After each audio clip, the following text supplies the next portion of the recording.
up, people? How you doing? I hope you're having a damn good day. Welcome back to the channel, and today we will be doing James Maddison's tactics for Tottenham Hotspur and where I see him playing for Spurs. Now, of course, he did sign a few days ago. I'm a bit late to the situation, but don't worry, I'm doing it anyway. So, of course, James Maddison recently signed from Leicester for like £40 million, something really, really nice for Spurs. They've lacked a number 10 for like the longest time.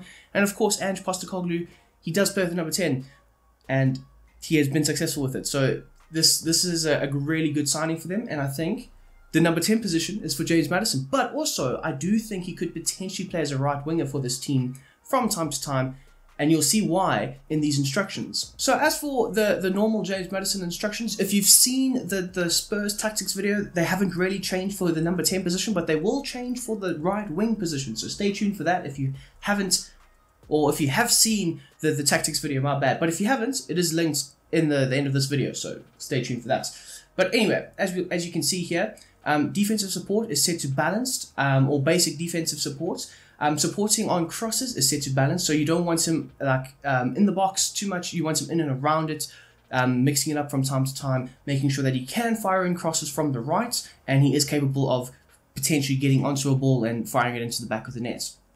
As for his position freedom, of course, we did see this at Leicester, and I'm pretty sure this is how Ange Postecoglou will use James Maddison, but I see him in like a drift wide situation as the number 10, so he will be almost alternating positions with Kulusevski, allowing Kulusevski to cut in a bit more and attack the goal a bit more for Kulusevski, and it allows Maddison to operate in the wide areas that the right wing frees up for him.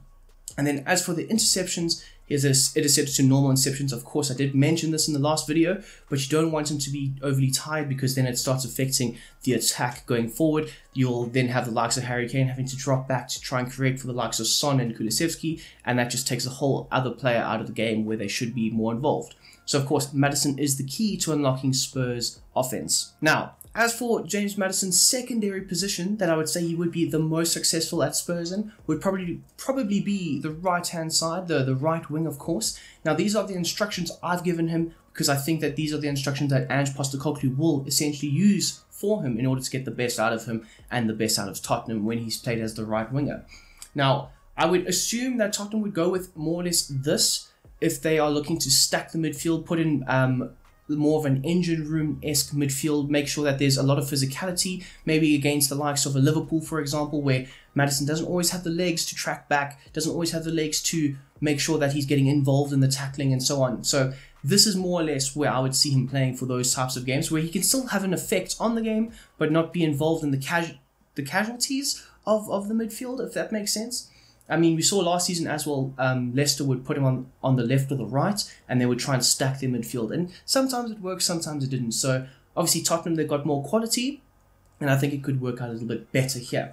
But as for the instructions, defensive support set to basic. You don't want him staying too far forward. You don't want him coming back on defense. You want him more or less in and around the middle, more or less the midfield. And you want him involved in the build-up play going forward. Of course, him linking up with Kane and Son, with him being the first offensive player to come back and do so, I think that's very important. As for the chance creation, he's set to free roam, so he's not going to be an out-and-out winger. Like I said before, you want him more or less in and around the midfield, but not exactly involved in everything the midfield has to do, which is why this works out so well for him.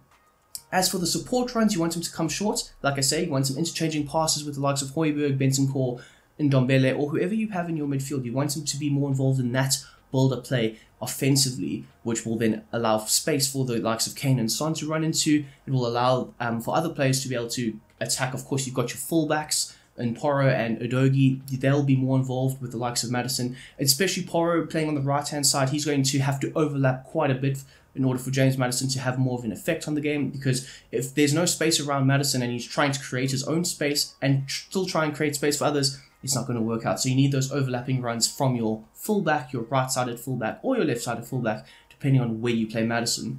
Then as for the support crosses, you want him on balance, so he'll be in and around the box, but he is also most effective from just outside the box. I mean, we've seen Maddison take some crazy, good long shots from distance, and therefore I think him having a nice little balanced run in terms of being in and around the box, the edge of the box preferably, I think that sorts it out quite well. And then obviously for interceptions, you don't want to tire him out, of course, because I don't think his stamina is very good in FIFA. So have him on normal interceptions. Just having the instructions to create. That is going to be his ultimate role in this team. And if this team is going to be successful this season, he needs to be the ultimate chief and creator for Tottenham Hotspurs.